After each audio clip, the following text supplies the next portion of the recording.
Hello and welcome back to the Crime Reel.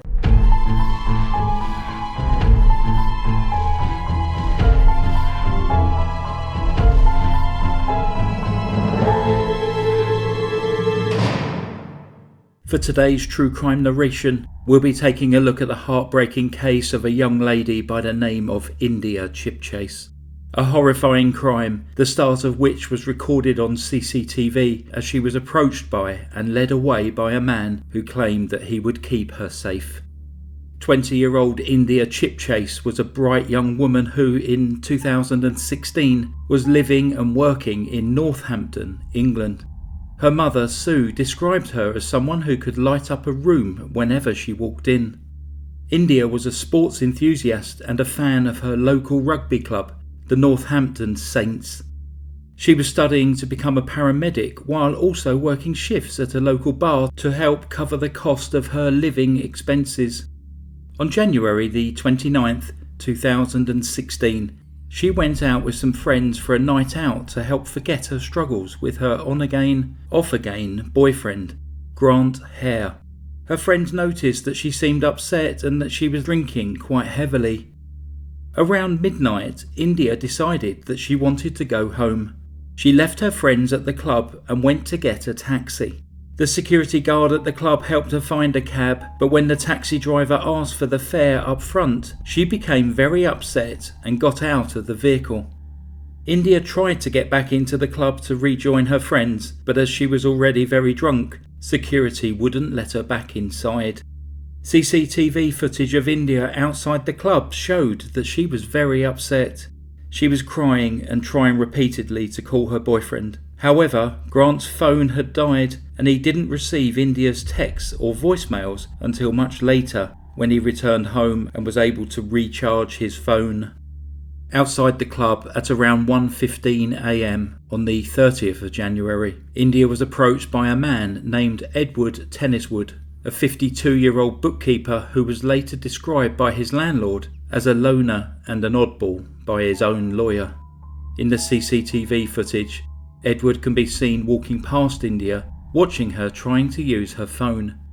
Edward then circled back and began talking to India, reassuring her that he would make sure that she got home safely and that he would get her a taxi. India was reluctant at first, telling Edward that she just wanted to go home. Edward was sympathetic and reassuring. Eventually, he ushered her into a taxi and directed the taxi driver to the street where he lived. Edward got the driver to stop several houses down from his own and then helped India out of the car. A witness, who was outside his house smoking a cigarette, saw the pair walking side by side down Stanley Road. India was clearly drunk and stumbling and was being led and supported by Edward. After Edward got her inside his flat, he sexually assaulted her, strangled her, and reclothed her body. He then covered her with a sheet before leaving to get a kebab and to continue drinking at a nearby hotel. He was still at the hotel when the police found him the next day. India's mother had reported her missing after she failed to come home. The report was initially filed as a medium alert case until India didn't show up for her shift the next day and the footage of her and Edward was discovered. The police upped it to a high alert case and an officer was able to recognise Edward from the footage and identify him. Edward had been in trouble with the law before and he had been released on bail only 2 weeks earlier. He had been arrested for an alleged assault and investigators made several attempts to arrest him again for the charges, but were still gathering evidence at the time of India's murder. At around 3:30 p.m. on the 31st of January, the police entered Edward's home while he was still at the nearby hotel. They found his flat covered in plastic sheets and lining. Even his computer was wrapped in plastic cling film, and he had pictures of women glued to the walls throughout his flat. These included images of the women from the band Little Mix and a large number of photographs of model Heather Stewart White. Edward would later claim that he had covered everything in plastic because it was easier than having to clean everything all the time, something which many found impossible to believe. The investigators found India's body in the bedroom of Edward's flat. They also found surgical gloves with India's blood and Edward's DNA in a rubbish bin. Edward was arrested in the hotel lobby where he had remained for 22 hours following the murder. He did not seem surprised to see the police and did not even ask why they were there. The police found another set of latex gloves and a kitchen knife in his backpack. In May 2016, he pleaded not guilty to India's murder. Edward claimed that India's death was due to inexperience and incompetence on his part and argued that it wasn't murder. He told the court that what had happened to India was an accident, that they had been having consensual sex when India had put his hands around her neck and pushed. Edward said that he had been eager to please her, and he said that he must have sustained the pressure just too long or just gripped too tightly. He described their night together as loving and that he had not even noticed that she was dead when he'd redressed her afterwards. He said he thought that she was just in a deep sleep, even telling the court that he had cuddled up with her before leaving to get something to eat. However, the evidence painted an entirely different picture. India had over 30 fresh injuries scattered all over her body. Whilst a number of these could possibly be accounted for by her falling over after drinking alcohol, she suffered from blunt force trauma to her face and neck consistent with assault. Edward's DNA was found under her fingernails, and he had scratches along his neck from where she had fought back. The computer in the hotel lobby contained searches with India's name. It was assumed that Edward had been checking to see if the news of her disappearance had broken. His behaviour in court was very strange, and he acted as though he was performing. He seemed to be reliving the experience while simultaneously attempting to rewrite the events of that night. The judge frequently had to remind Edward to keep his sentences brief and to the point, but Edward kept going into great detail about his night with India, at one point upsetting her family so much that the judge had to call for a recess. Edward even went so far as to suggest bringing a dummy into court so that he could show the jury exactly what had happened to India. He went on to claim that he had all the pictures and clippings in his home, particularly those of model Heather Stewart White, because they had been in a relationship. Heather would later come out to say that this was untrue, that she had never knowingly met Edward and she had no idea where he'd gotten that idea from. It's also not that far of a stretch to say that Edward may have attacked India because she looked a lot like Heather. They were of similar build and had the same coloured eyes and hair. Tragically, India was targeted simply because she had been outside the wrong club at the wrong time. At the end of the trial, the jury didn't take long to make their decision. They debated for less than 2 hours before coming back with a guilty verdict. Edward was sentenced to life in prison with a minimum sentence of 30 years, together with a 12-year sentence for sexual assault that would run concurrently. Edward will remain in prison until he is in his 80s for what he did to India. The judge presiding over the case said that the sentence he passed could in no way compensate the family and her loved ones for their loss, and he described what happened to India as a terrible crime.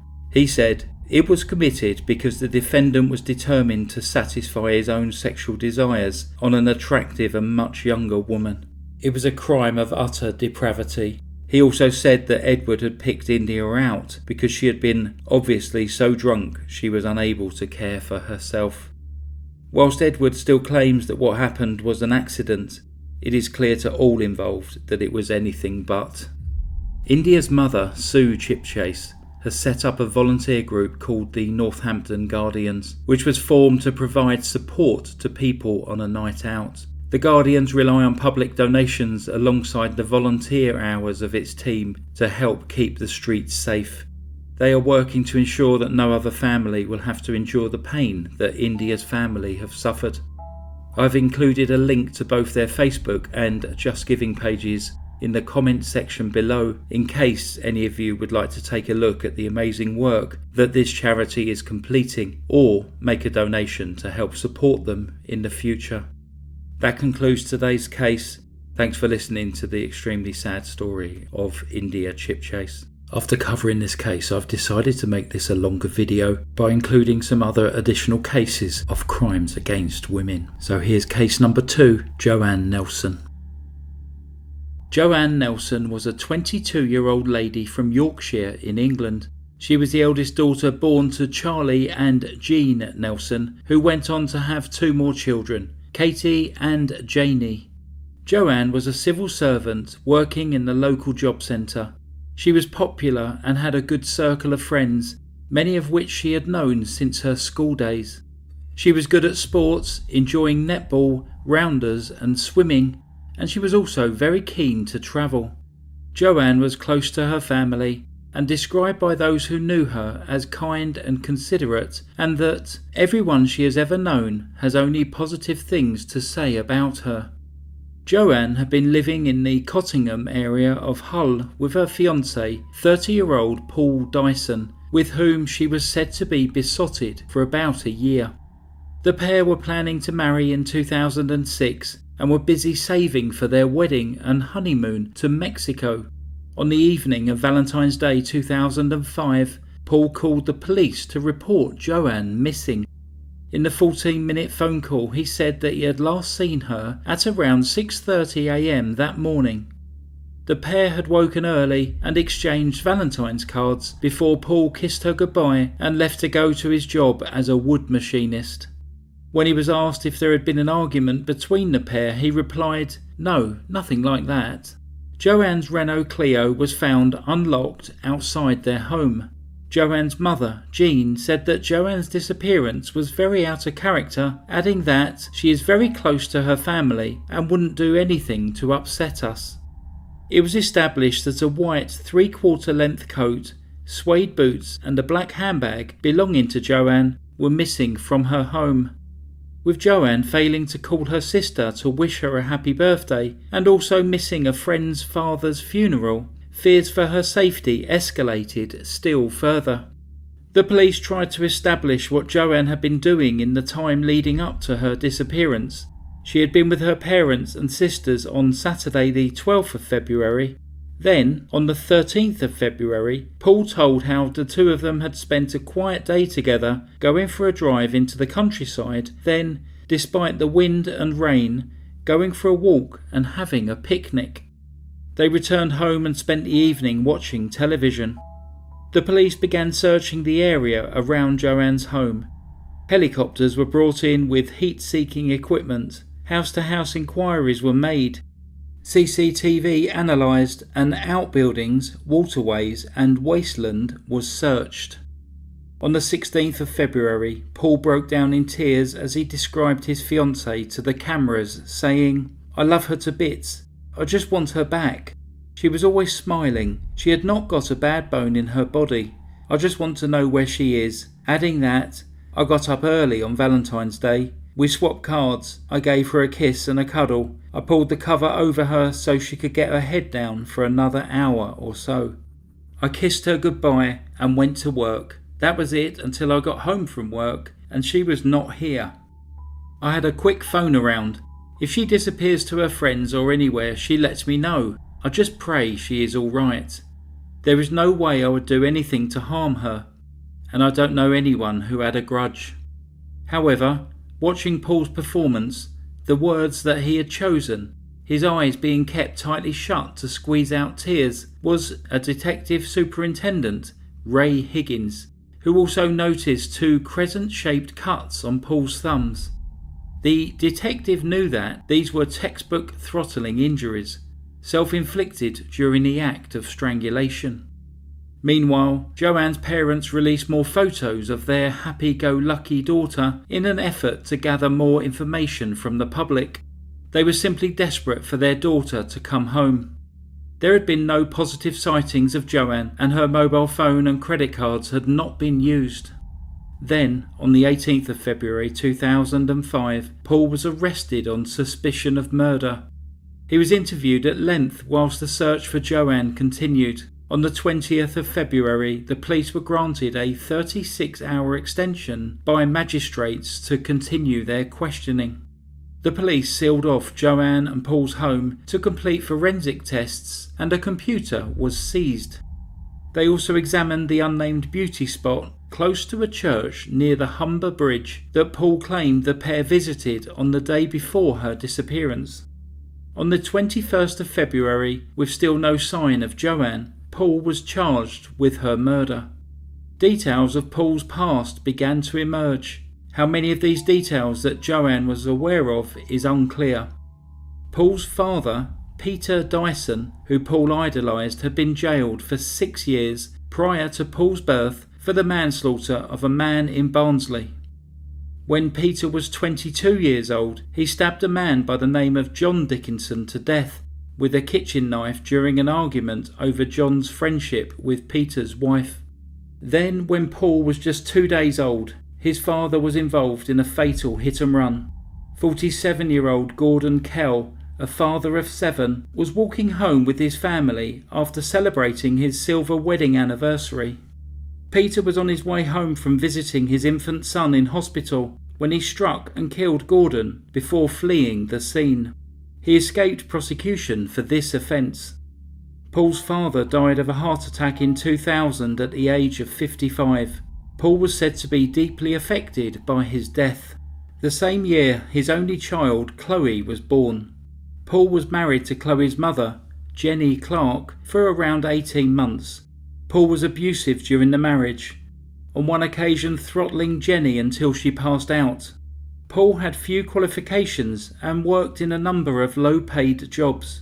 He became interested in martial arts, training to brown belt standard in kickboxing, before later becoming passionate about bodybuilding, which would ultimately lead him to inject steroids. At times he worked as a doorman at the clubs and bars in Hull, where his colleagues described him as mouthy and loud. It was whilst he was doing that job that he met Joanne. It would later transpire that Paul had a close friendship with his trainer, Colin Allen, and confessed to Colin that he had killed Joanne. Colin then told Paul's mother what Paul had done, and she courageously took this information to the police. When confronted by the police with this knowledge, Paul admitted that he had lied. Despite the murder charge, there was still no sign of Joanne. Paul couldn't, or perhaps wouldn't, tell the police where her body was. He claimed to have just driven, taking no notice where he was going. He said that he could remember driving back through York and that there had been a metal gate and what looked like Christmas trees growing in the woods. The search for Joanne would become the biggest search operation ever carried out by Humberside Police. Hundreds of officers and army personnel combed around 300 square miles of often difficult terrain looking for Joanne. Poor weather conditions and heavy snow hampered the search. A forensic ecologist and botanist was brought in to analyse several items, including a lump of mud from Joanne's Renault Clio, and within a relatively short space of time had found pollen primarily from 4 plant species: fern, hornbeam, silver birch and western hemlock. The discovery of western hemlock, a relatively rare evergreen conifer, matched Paul's description of Christmas trees at the place where he had left Joanne's body. These findings were sent to the region's Vice County Recorder, an individual appointed by the Botanical Society of the British Isles to catalogue plants, and as a result they were able to direct police to a 100 square kilometre area to the northeast of York, where these plants grew together. On the 25th of March, almost 40 days after Joanne's disappearance, Detective Superintendent Ray Higgins, together with Detective Constable Philip Gadd, were searching within this area when they saw a metal gate, like the one that Paul had described, and behind it was western hemlock trees. They entered the woods and split up to search the area. Shortly afterwards, the lead detective on the case, Ray Higgins, found Joanne's body wrapped in bin liners and covered with branches and moss. A post-mortem determined that she had been strangled. On the 4th of May, Paul appeared at Hull Crown Court, where he was charged with Joanne's murder. He did not enter a formal plea, but his barrister, Gary Burrell, said it was important to know that he admits the unlawful killing. Joanne's funeral took place later in May at Hull Crematorium, packed with over 200 mourners. In August, Paul denied murdering Joanne, but pled guilty to her manslaughter. Prosecutor Andrew Hatton told Hull Crown Court that the plea was not acceptable, and Paul was scheduled to stand trial for murder in November. The prosecution had built a strong case against Paul, stating that, on the evidence, the prosecution contend that he felt that she was losing interest in him, and that he determined that if he was not to have her, then nobody else would. With his bare hands he strangled to death the slightly built Joanne Nelson. They believe that on the evening of the 13th of February, Joanne and Paul had been arguing about domestic chores, and Joanne had asked Paul to put on a load of washing, something which he did not know how to do. An argument followed during which Paul lost his temper and strangled Joanne to death. CCTV footage would show him going to a nearby corner shop and calmly buying bin bags, rubber gloves and disinfectant in a bid to conceal her body and remove evidence from their home. He then drove to his mother's house to collect a garden fork in order to bury Joanne's body. Tying her body in bin liners, he then used her car to drive into the countryside to dump her. When he returned to his mother's house to return the garden fork, he casually chatted to the next door neighbour, asking if she'd had a good holiday. He told the neighbour that he was getting another cat, and when the neighbour inquired after Joanne, he said, "Yes, she's fine." The following morning, Valentine's Day, he went to work as though nothing had happened. He even staged a mock conversation with Joanne on his phone that was overheard by a friend. Whilst awaiting his trial, Paul cut his wrists and wrote "sorry" in the blood on the prison walls. On what was meant to be the first day of the murder trial, Paul changed his plea to guilty of murder during a 3-minute court hearing. Soon after, he was sentenced to life in prison with a minimum term of 16 years. Paul sobbed as he was sentenced, with the judge condemning his breathtaking and nauseating hypocrisy in making a tearful TV appeal and the unspeakably evil deed that he had committed. In contrast, Joanne's family spoke with dignity and bravery, stating that, "We don't feel sorry for ourselves. We feel sorry for Joanne and the life that she will miss out on. We, her parents, her sisters, and all those who loved her have been cheated. Justice can never be done because Joanne can't come home, but we do consider ourselves lucky and privileged to be able to call Joanne our daughter and our sister." 14 years into Paul's sentence, it was revealed that, now 45, he had been moved to an open prison. 3 years later, Paul was released from prison after serving 17 years. A year more than his minimum term, but far less than a life sentence.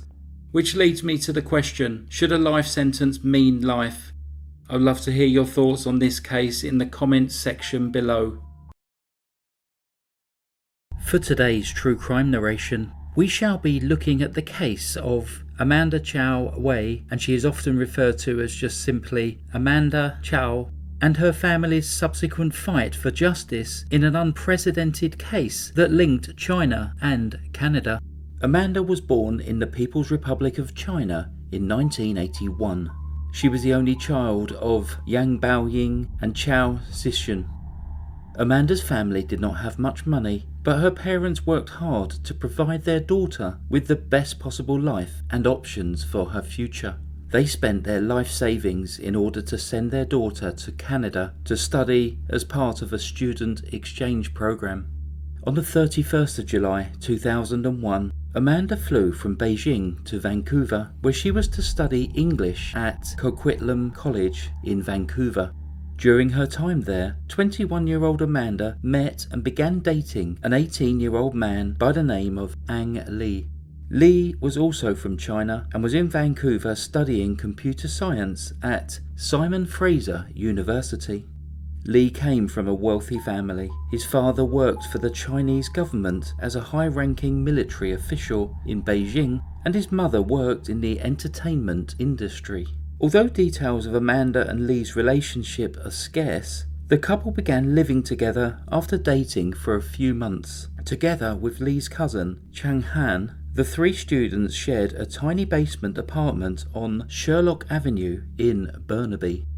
At around 8 p.m. on Wednesday the 9th of October 2002, Amanda left the apartment to go to the Safeway store at Kensington Avenue and Hastings Street, which was just over a mile away from her home.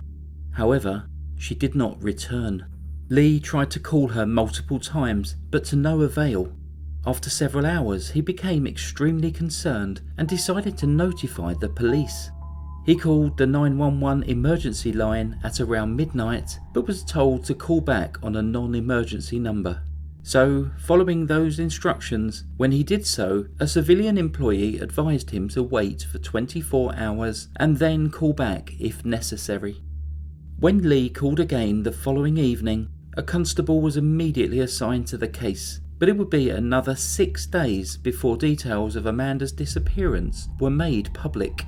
In a newspaper report on the 17th of October, Amanda was described as a model student who had never gone missing before.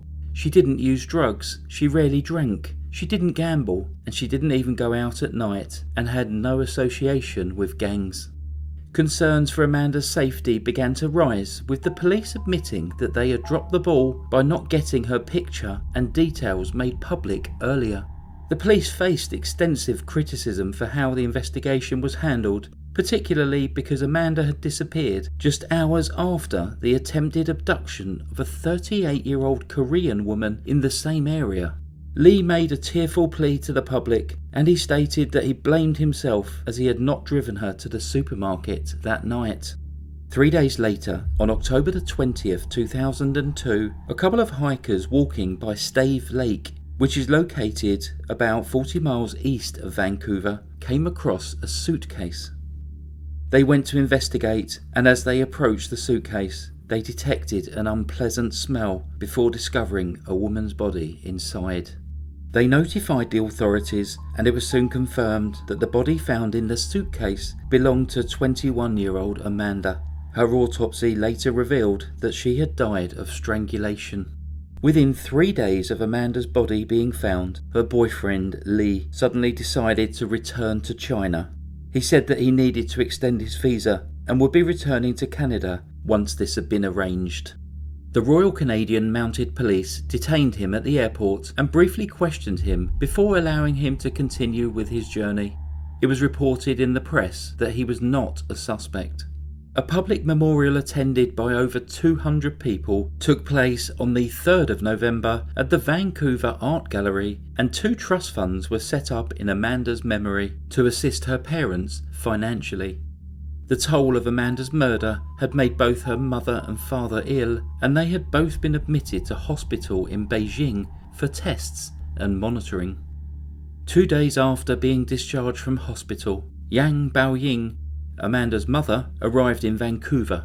Amanda's father, Zhao, had a chronic heart condition which meant that he was unable to travel. 9 days later, on November the 20th, Yang Baoying returned home to Beijing with her daughter's ashes and no answers as to what had happened to her child. A breakthrough in the case came after police interviewed Lee's cousin, 19-year-old Chang Han. Han said that it was Lee who had killed Amanda and also admitted that he had helped Lee dispose of Amanda's body.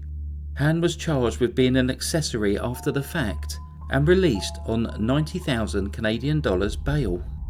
In a further blow to the family's fight for justice, it was determined that the evidence against Han had been improperly gathered, and the charges against him were then subsequently thrown out.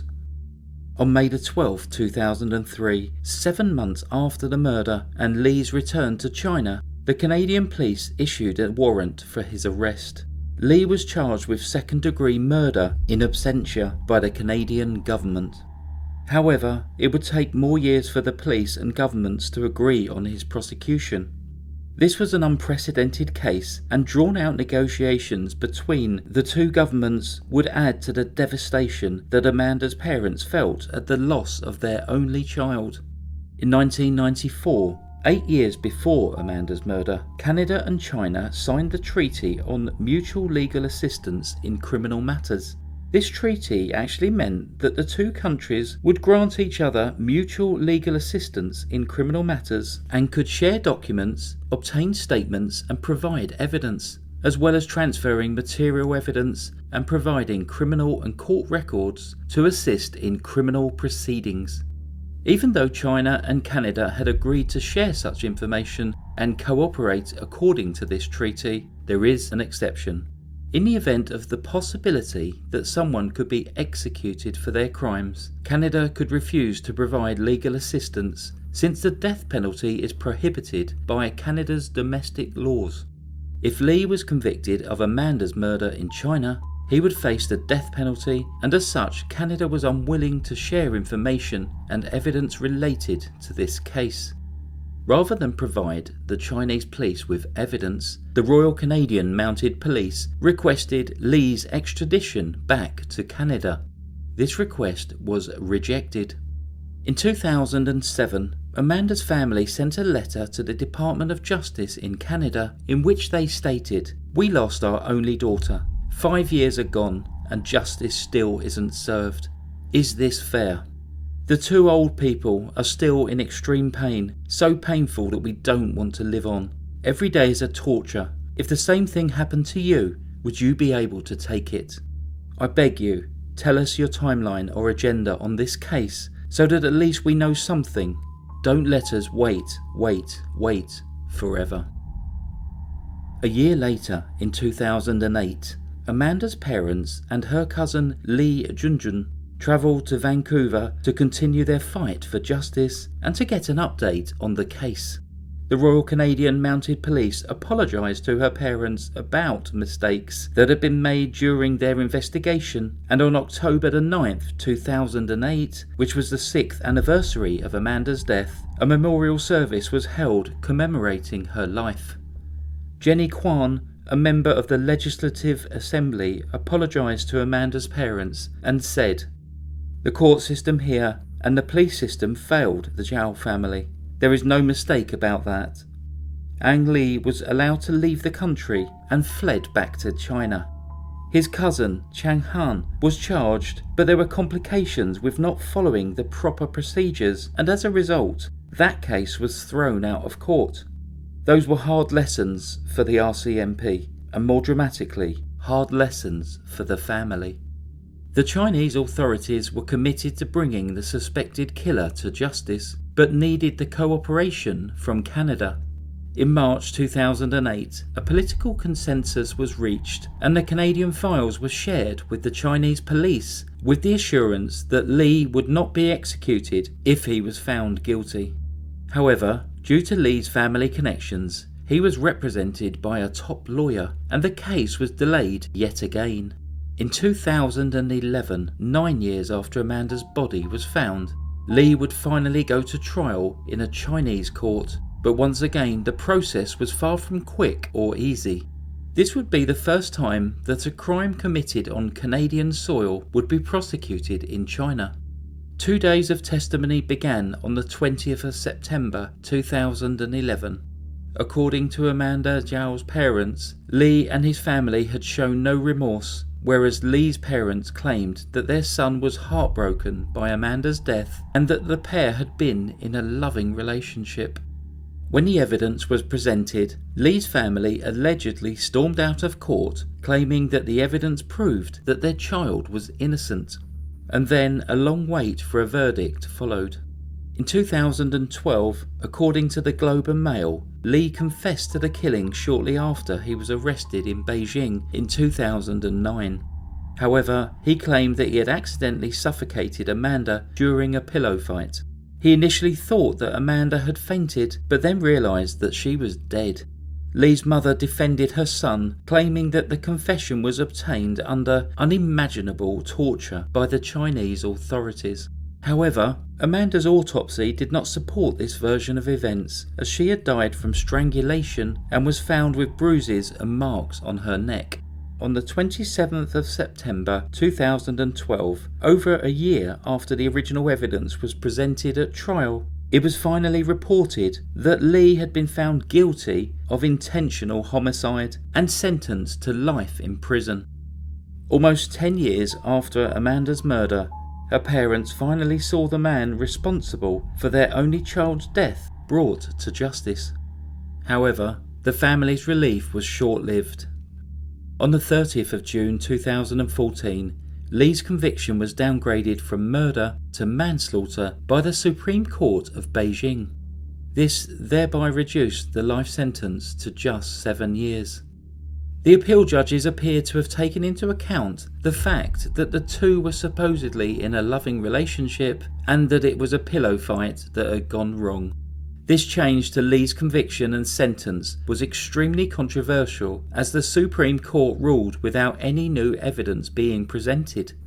Amanda's family said that they thought the original ruling was fair and just, but this change was unacceptable, stating that it changed their opinion about the fairness of the law and that the ruling abundantly represents that the law can be bought with power or money in China. With his reduced sentence, Lee was released from prison in June 2016. Despite their best efforts, Amanda's family were never able to secure the justice that their daughter deserved.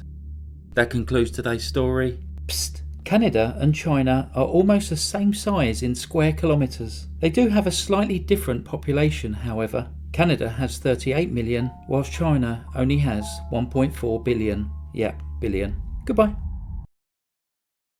Today we shall be looking at the heartbreaking case of Mandy Stavik, a young lady with so much to give to the world whose life was brutally cut short. Amanda Teresa Stavik, who was known as Mandy, was born on the 16th of April 1971 to Mary and Glenn Stavik. She was their third child following a son named Brent and a daughter called Molly. Mandy also had a younger brother named Lee. The Stavik family lived in Anchorage, Alaska. Glenn and Mary separated in 1974 and later divorced. The family was struck by tragedy in August 1975 when 17-year-old Brent, who had been given authorization to hunt on the army-based land at Fort Richardson, was found with multiple gunshot wounds to his head and back. The motive for his murder was never established and his killer has never been found. In the early 1980s, Mary decided to relocate with the children to Acme in Whatcom County, Washington.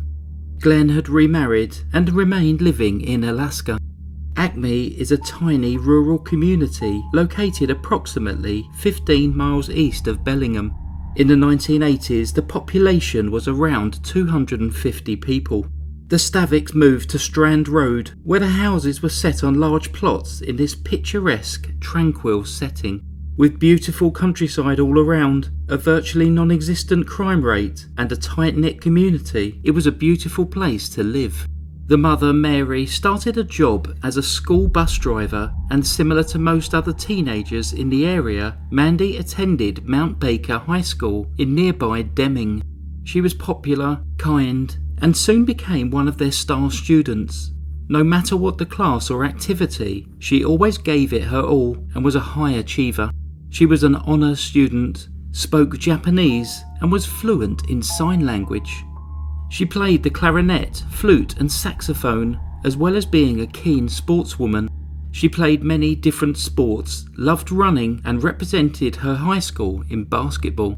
Mandy would often run the 5-mile route from her house on Strand Road to the Nooksack River, accompanied by her mother, Mary, who would ride on her bicycle, and their German Shepherd dog, Kyra. After graduating from high school, in 1989, Mandy joined the Central Washington University. She had been keen to become a commercial pilot, but was beginning to question those ambitions and, like many her age, was unsure what her career choice would be. However, with her drive and ambition, it would seem that whatever route she decided to follow in life, she was destined to be successful. In November of 1989, Mandy made the 3.5-hour journey from the university back to Acme to celebrate Thanksgiving with her family. On Friday, the 24th of November, the day after Thanksgiving, Mandy decided to go for a run, taking the family dog Kyra with her. On this occasion, Mary decided not to accompany her daughter as Mary's sister was staying with the family for the Thanksgiving holiday. Leaving the house at around 2 p.m, Mandy took her usual running route to the Nooksack River. An hour or so later, Mandy's brother, 13-year-old Lee, who was at a neighbour's house, saw Mandy run past on the final part of her run, around 1/4 of a mile from their house. However, Mandy did not return to the house. This was very out of character, so Mary went to look for her daughter, fearing that she may have injured herself. A few hours later, still with no sign of Mandy, the family's German Shepherd returned home in a clearly distressed state. Mary began to panic and called 911, and a search was underway almost immediately. As word spread, people in the local community, the majority of whom knew Mandy personally, joined the search. The family clung to the hope that Mandy had hurt herself and was unable to move, but as a search of Mandy's running route failed to locate her, everyone began to fear that something unthinkable had happened. When she had left to go running, Mandy was listening to music on her Walkman, wearing a light colour sweatshirt, green jogging bottoms and blue running shoes. Despite the extensive search, by the end of Saturday the 25th of November, they were still no closer to finding Mandy. On Sunday the 26th, a pair of dirty, ripped jogging bottoms were found in woodland in neighbouring Skagit County. They matched the description of what Mandy had been wearing, but Mary was not certain that they belonged to her daughter. The search continued, and on Monday the 27th of November, the search teams who were scouring the Nooksack River came across a body caught on branches in the shallow waters at the edge of the river. Detective Ron Peterson was called, and the body was soon identified as Mandy. She was naked apart from her socks and shoes. The water temperature had preserved Mandy's body well, and Detective Peterson worked quickly to avoid losing any potential evidence. An autopsy showed that Mandy's cause of death was drowning. Mandy was a very strong swimmer, and the water where she was found was shallow enough for her to stand up in. It was assumed that she would have been unconscious when she went into the water, and an injury to the top of her head, which not enough to kill her, would have been enough to knock her unconscious, confirmed this. The medical examiner determined that Mandy had been sexually assaulted. Mandy had numerous scratches on her arms and legs, which were consistent with her trying to run away from her assailant through the nearby blackberry bushes. From their investigation, the police concluded that Mandy was most likely abducted by someone in a vehicle who she either knew and voluntarily got into the vehicle, or who had a weapon and threatened her to do so. The assumption was made that Kyra, the family dog, may have been in some way hurt or kicked into a ditch before she ran back to the house. Additionally, semen found on Mandy's body allowed a DNA profile to be obtained, but in the early days of DNA crime matching technology, there was little to compare this profile to. On the 3rd of December 1989, a memorial service was held for Mandy in her high school auditorium. Almost 1,000 people attended. Then Mandy was laid to rest in a private ceremony 3 days later. As so often is the case with such crimes, Mandy's boyfriend, Rick Zender, was brought in for questioning. Rick was a year older than Mandy, and the pair had been dating on and off for around 3 years. During his interview with the police, Rick was open and honest and was soon ruled out of the inquiry. Thousands of leads were followed and potential suspects interviewed. However, every time the police seemed to be making progress, each potential suspect was categorically ruled out of having any involvement in Mandy's death. Mary put herself in the public eye to try to keep interest in the case and raise awareness. A tip line and reward was set up, which led to hundreds of new pieces of information and, unfortunately, hundreds of dead ends. Months turned into years, and the case remained unsolved, continuing to haunt this small community. Over the years, the case was regularly reviewed and reconsidered. New staff would join the sheriff's office and be assigned to go back through the case files to see if they could spot some minuscule detail that may have been previously missed. Detective Kevin Bohey, who had attended the same high school as Mandy and was a rookie policeman at the time of her murder, was assigned to the case in 2009. He ordered a DNA sweep of those who were in the area at the time and who fit the profile of the killer. Again, this did not return any matches. It wasn't until 4 years later, in 2013, that there was an unexpected break in the case. Heather Backstrom and Merilee Anderson, two mothers who lived in Bellingham, were visiting the Birch Bay Water Slides water park with a group of other mums. The two women did not know each other very well, but as they were sitting watching their children enjoy the water slides, the subject of Mandy's murder 24 years earlier came up. Both Heather and Merilee had also attended Mount Baker High, and as the conversation developed, it was revealed that both women strongly suspected the same man of being responsible for Mandy's death, Timothy Bass. Heather recounted a story of when she had been 15 years old. It was the summer of 1989, a few months before Mandy's murder, and she had encountered Timothy at a softball game. After the game, a group of youngsters, including Heather and 21-year-old Timothy, had jumped into a friend's truck. Heather was sitting next to Timothy, who began aggressively flirting with her to the point that she felt incredibly uncomfortable. She had always suspected that Timothy may have had something to do with Mandy's murder, but with nothing more than a gut feeling, she kept this information to herself. Mary had also had an extremely uncomfortable interaction with Timothy. In July 1991, she was at her home with her young son when there was a knock at the front door. She opened the door and saw Timothy, who was a friend of her husband. Her husband was away at the time, a fact that Timothy would have been aware of.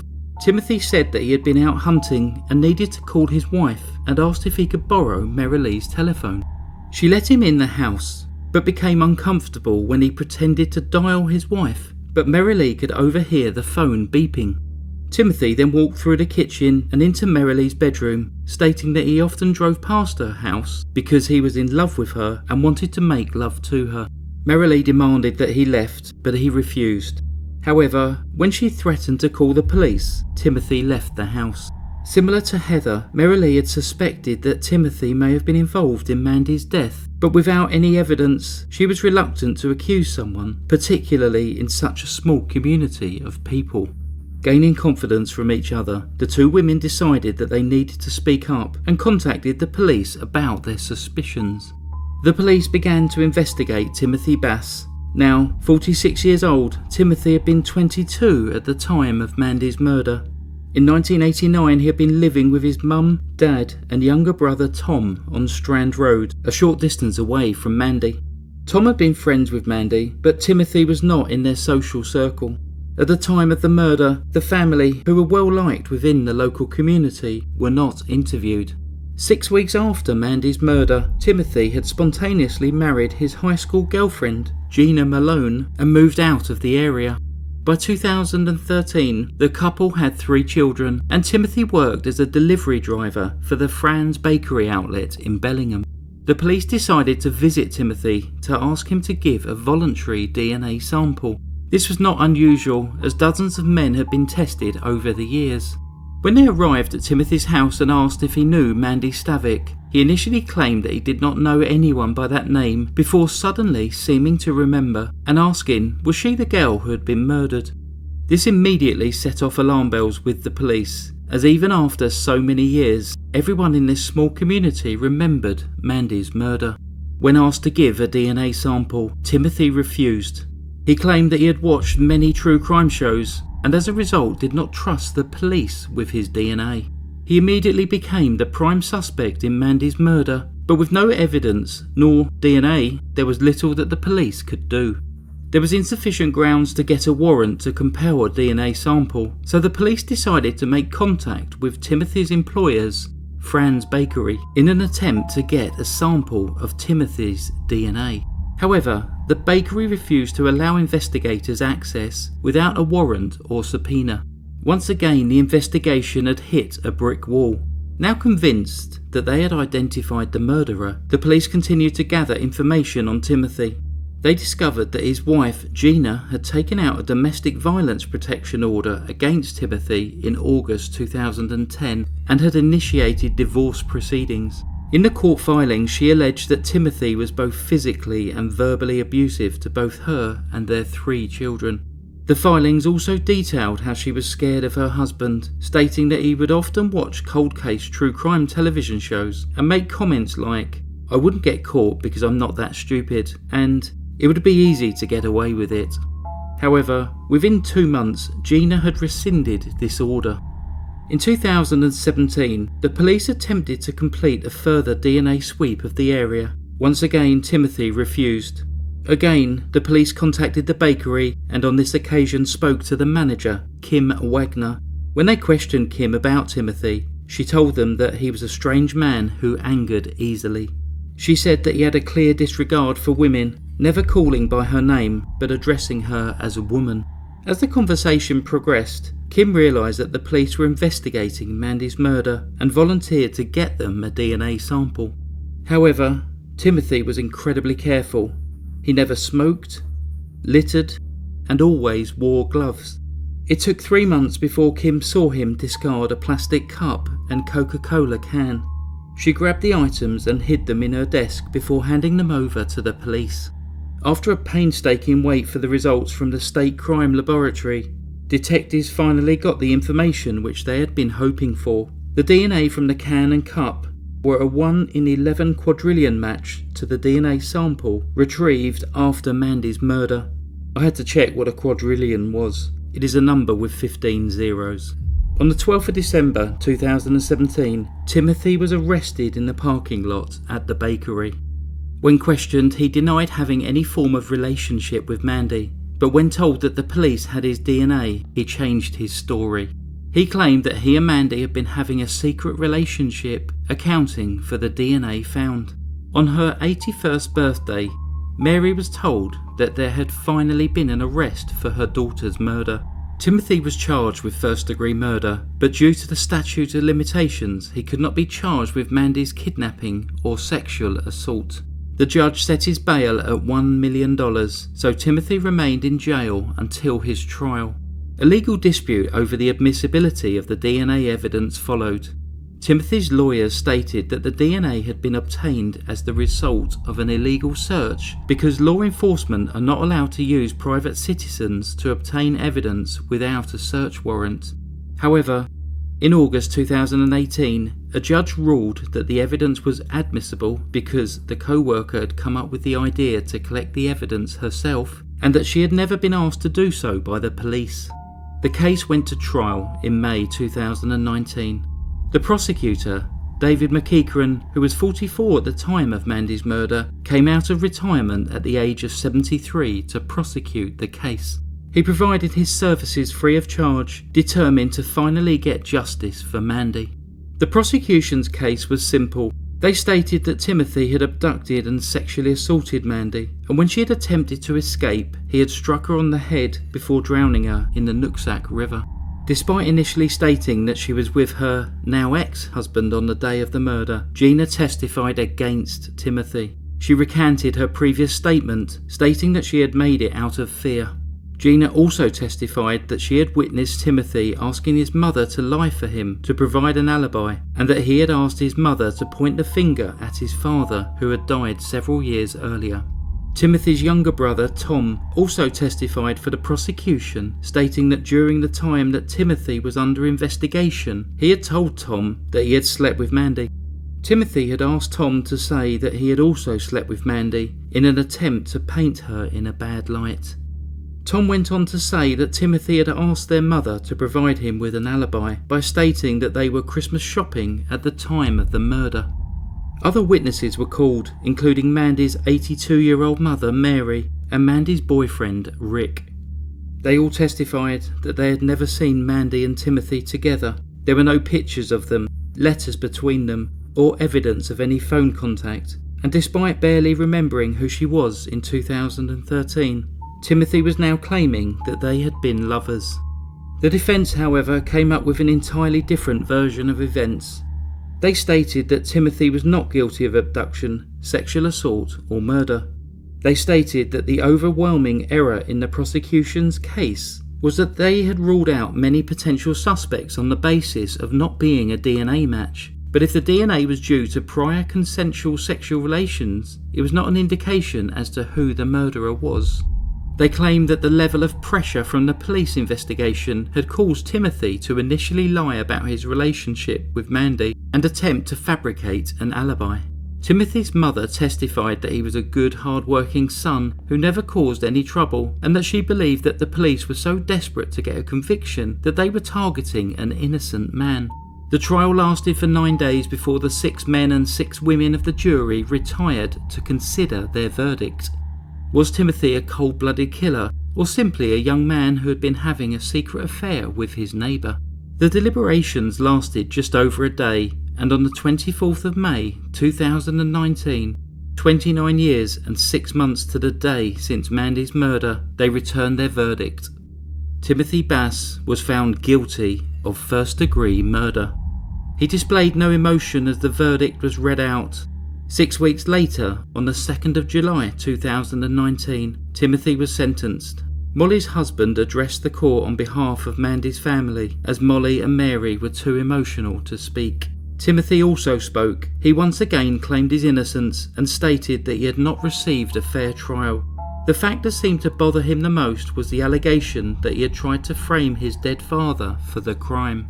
Timothy was sentenced to the maximum prison term for his crime, just under 27 years, and will be eligible for parole after 24 years. His legal team immediately stated that he would appeal. On Tuesday, the 1st of June 2021, the Washington State Court of Appeals upheld Timothy's murder conviction. He is currently in prison at the Clallam Bay Corrections Center, with an appeal still pending with the Washington State Supreme Court. That concludes the heartbreaking case of Mandy Stavik. The local community raised a lot of money to offer a reward for the conviction. As this was never claimed, that money was used towards a scholarship prize for talented musicians at Mandy's school. Goodbye. We will be looking at the case of the Cooper brothers from Coventry in England. Roger Cooper worked as a manager at a Costco store on the outskirts of Coventry. He lived with his long-term partner, Susan Potts, but this did not stop him embarking on an affair with not one but two fellow Costco employees, Sinead Sweeney, who little is known about, and Sameena Imam, who was the head of regional marketing. By 2014, 41-year-old Roger and 34-year-old Sameena had been having a relationship for around 2 years. This was strictly against Costco's policy, and as such the affair had remained a secret. However, as the end of the year approached, Sameena issued Roger with an ultimatum: leave your girlfriend, or it's over. Roger agreed that he would leave Susan, and that the following year would be different. Taking him at his word, Sameena began making plans for their new life together. In late November, she booked a 2-night stay at the Malmaison Hotel in Birmingham for the 24th and 25th of December. She was so excited that this would be the first time that they were able to spend Christmas together. However, the reality was far different.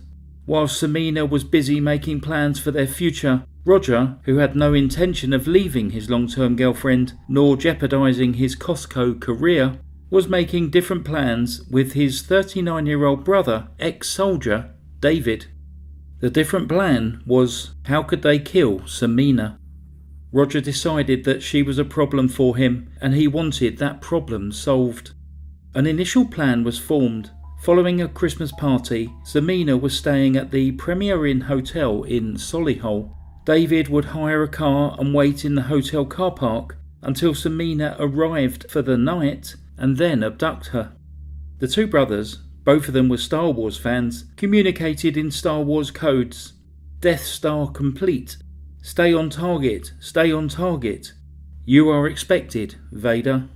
However, Sameena's taxi dropped her immediately outside the hotel, and David could not get to her. This time he texted Roger in broken French: C'est nil point, l'oeuvre, la fenêtre n'est pas ouverte, which was later interpreted to mean there's no point, no score. The window, brackets, of opportunity, close brackets, is closed. The brothers regrouped and came up with a new plan. On Christmas Eve 2014, Sameena and Roger left work within a few minutes of each other. They drove off in separate cars but met up close by. Sameena unpacked her luggage from her BMW, which included a bottle of Bellini and some snacks for their trip, and then she got into Roger's Audi, leaving her car parked on the quiet street. As far as Sameena was concerned, she was headed off on her romantic 2-night Christmas break. Roger said that they needed to make a detour on the way to the hotel to visit his brother in order to exchange Christmas gifts.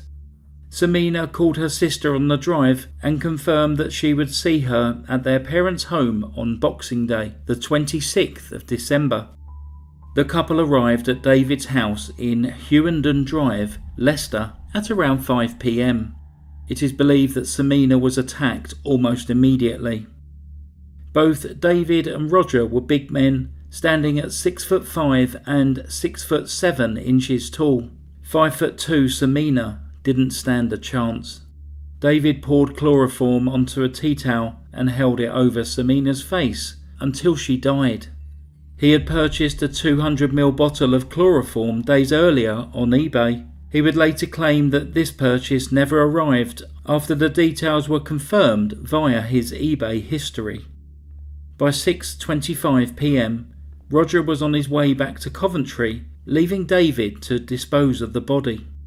Once Roger returned home to his partner, Susan, he sent himself a text from Sameena's phone in an attempt to create a false alibi. It said, "I am fuming. I am going to where I am truly cared for." He needed to manufacture a reason as to why they hadn't checked into the Malmaison Hotel. Meanwhile, David wrapped Sameena's body in an army sleeping bag and cling film and buried her at his allotment on Groby Road in Leicester. In his shed there hung a sign which said, "Don't wind me up, I'm running out of places to hide the bodies." By 7:45 p.m. that evening, David was back at home when his partner, Meera Chavda, popped in for a quick visit. She said that there was nothing unusual about his behaviour during that time. Over the following days, the brothers continued to try to cover up their crime. They returned to Sameena's car and wiped it down to remove fingerprints and DNA. They abandoned it around 65 miles away in Luton. When Sameena failed to turn up at her family's house on Boxing Day, she was reported missing and a search was soon underway. Roger was questioned several times. After initially telling the police that he had last seen Sameena at work on Christmas Eve, he later changed his story. He then said that he and Sameena had an argument during their trip to Leicester and Sameena demanded to be let out of the car. They stopped at a Tesco store close to the M69. She gathered up her things and stormed off. He said that he believed that she was sulking somewhere and hadn't mentioned this when first questioned, as he wasn't about to harm his long-term partner about something that would have blown over. On the 2nd of January, Roger broke down in tears during questioning as he read out the text message which he falsely claimed to have been his last from Sameena. 2 days later, on the 4th of January 2015, Sameena's car was found on a residential street in Luton. Her handbag, shopping and luggage were all missing. There were no fingerprints in the vehicle and the seat had been pushed back to accommodate a much taller driver. As data from Sameena's phone was analysed, it showed that she had travelled to David's house. The Bellini and snacks that she purchased for her trip to Malmaison were discovered in David's fridge, and her sat-nav was found in his loft. A tip-off from a member of the public directed them to David's allotment, and Sameena's body was found. Both Cooper brothers were arrested on suspicion of murder, and charges were brought 2 days later. Whilst in police custody, David described how he killed Sameena, saying, "I got the chloroform, I poured it over a tea towel, and I kind of put it on her face, sat on her lap, arms went up, and I grabbed her arms, and I forced them down, and I was like, just a couple of breaths, she didn't wake up." Although he would later change this account and say that he had found Sameena's body after he had left to go and move the car, and that her death was an accident. When the case went to trial, both of the brothers denied the murder. David admitted to burying Sameena's body, but denied causing her death. The trial at Birmingham Crown Court lasted over 2 months, ending in late October 2015. In a unanimous decision based on the extensive evidence in the case, the jury found them both guilty of murder.